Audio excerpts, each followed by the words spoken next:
देव ऋषि नारद आ गए और नारद ने देखा कि व्यास जी तो बड़े व्याकुल हैं, परेशान हैं।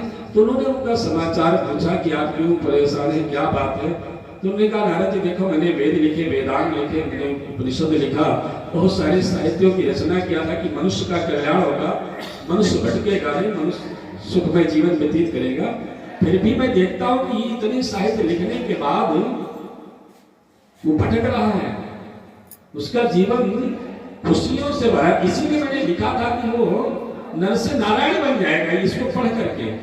भाई पुस्तक पढ़ करके आदमी क्या बन जाता है, डॉक्टर, इंजीनियर, मास्टर हैं, बनते कि नहीं बनते? केवल पुस्तक पढ़ करके अच्छा बनते कि नहीं बनते आप लोग बताओ?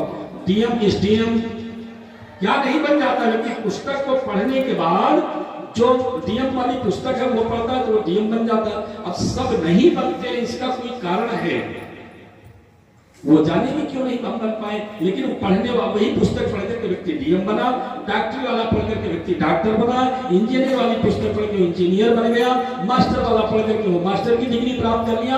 हर डिग्री की अलग अलग पुस्तक है, पुस्तक है ना।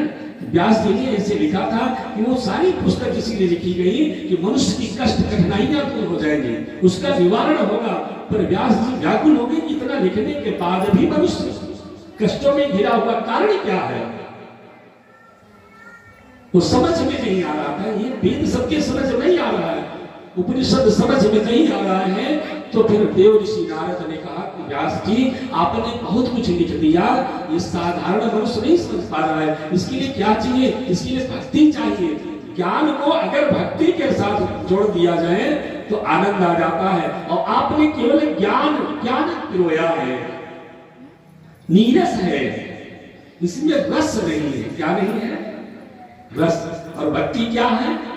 भक्ति में रस है, भक्ति में आनंद है। जहां रस है मक्खी कहां बैठेगी बताओ? जहां रस होगा, रस यहाँ ना है, यहाँ केवल सीधे सीधा कथा हो, वेद वेदांत की बातें हो तो पाड़े जी कोई बैठेगा जल्दी नहीं बैठेगा। क्यों?